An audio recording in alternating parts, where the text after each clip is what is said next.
আপনারা শ্রমিকদেরকে যে চোখে দেখেন, স্টাফদেরকে যে চোখে দেখেন, আপনাদের সেই মালিকেরা কিন্তু একই চোখে তাদেরকে দেখেন না। এইখানে যদি আমারই কথা বলার অধিকার না থাকে, সেটাই যদি কণ্ঠ চেপে ধরা হয়, তাহলে সাধারণ ওয়ার্কারদের অবস্থাটা আমাদের সবারই বুঝতে হবে। হুয়া ইউলো ইউনিয়ন ওয়ার্কার জানে না, অথচ কারখানায় ইউনিয়ন আছে। টিফিন বিল এক গার্মেন্টসে দেয় 20 টাকা, একজনের 30 টাকা, আর একজনের 50 টাকা। মিড লেভেল ম্যানেজমেন্ট গার্মেন্টস কারখানা, তাদের ব্যবহার আসলেই ভালো না। এই কথাটা আপনাদের স্বীকার করুক কি না করুক, এই সমস্যাটা কিন্তু কারখানাতে আছে। গার্মেন্টস শ্রমিকদের সম্মানের কথা যদি বলি, তাদের কি সম্মান আছে, এটা আমরা কখনই তাদেরকে সম্মানের চোখে আমরা দেখিনি। আপনারা শ্রমিকদেরকে যে চোখে দেখেন, স্টাফদেরকে যে চোখে দেখেন, আপনাদের সেই মালিকেরা কিন্তু একই চোখে তাদেরকে দেখেন না। বিজিএম এর কথা বলা হয়েছে, বিজিএম এ আরবিট্রেশন আছে।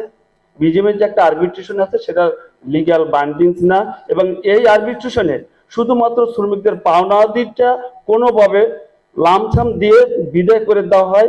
এই আরবিট্রেশনটা কোনোভাবেই অ্যাক্টিভ না। এখানে এই আরবিট্রেশন কখনই শ্রমিকদের মূল দাবি দেওয়া অ্যাড্রেস করতে পারেনি। এইখানে যদি আমারই কথা বলার অধিকার না থাকে, সেটাই যদি কণ্ঠ চেপে ধরা হয়, তাহলে সাধারণ ওয়ার্কারদের অবস্থাটা আমাদের সবারই বুঝতে হবে। আসলে পোশাক শিল্পের কথা যদি বলি, যে শ্রমিকদের সমস্যাটা কি, এটা না সরকার, না মালিক পক্ষ, না বিজিএম এ কেউ কখনো শোনেনি। আমরা শ্রমিক নেতা হিসেবে আমরা ধীরে ধীরে আমাদেরকে প্রতিবন্ধী বানিয়ে দেওয়া হয়েছে, আমাদেরকে ঠিকভাবে কথা বলতে দেওয়া হয়নি। যখনই আমরা কথা বলেছি, যখনই আমরা শ্রমিকদের অধিকার নিয়ে কথা বলেছি, আমাদের পিছনে গোয়েন্দা নজরদারি বাড়িয়ে দেওয়া হয়েছিল, পুলিশ দিয়ে আমাদের হুমকি দেওয়ানো হয়েছিল। এটা আজকের এখানে শুধুমাত্র আশুলিয়া নিয়ে পোশাক শিল্পের সমস্যা অনেক জায়গায় আছে। সুনির্দিষ্ট ভাবে বলতে গেলে হাজিরা বোনাসের কথাই বলি, হাজিরা বোনাস আইনে নাই, তাহলে আপনারা কেন এটা শুরু করছেন? যেহেতু শুরু করছেন, তাহলে আপনার মিলের সব মালিক একই একটা কাঠামো করতে হবে। টিফিন বিল এক গার্মেন্টসে দেয় 20 টাকা, একজনের 30 টাকা, আর একজনের 50 টাকা। তাহলে এইটার প্রভাব কি পড়ছে না?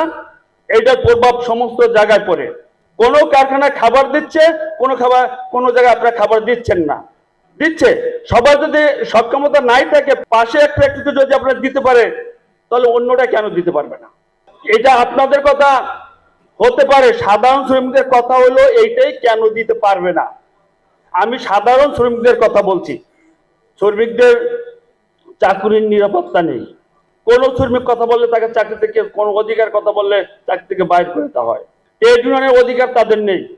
অনেক কারখানার মালিকেরা ভুয়া ইয়েলো ইউনিয়ন বানিয়ে নিয়েছেন। আমি নাম ধরে ফ্যাক্টরির নাম আমি বলতে পারি।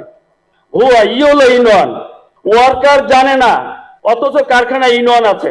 আপনি একটা ফ্যাক্টরি দিলে, যদি আপনি আমাকে একটা ফ্যাক্টরি দিতে চান, আপনি একটা ট্রেড ইউনিয়নের নেতাই আসেন। হ্যাঁ ঠিক আসেন, ঝগড়া করতে এখানে আসেনি। সমস্যাগুলো এখানে মাননীয় উপদেষ্টারা আছেন, তাদের সাথে বলতে এসেছি।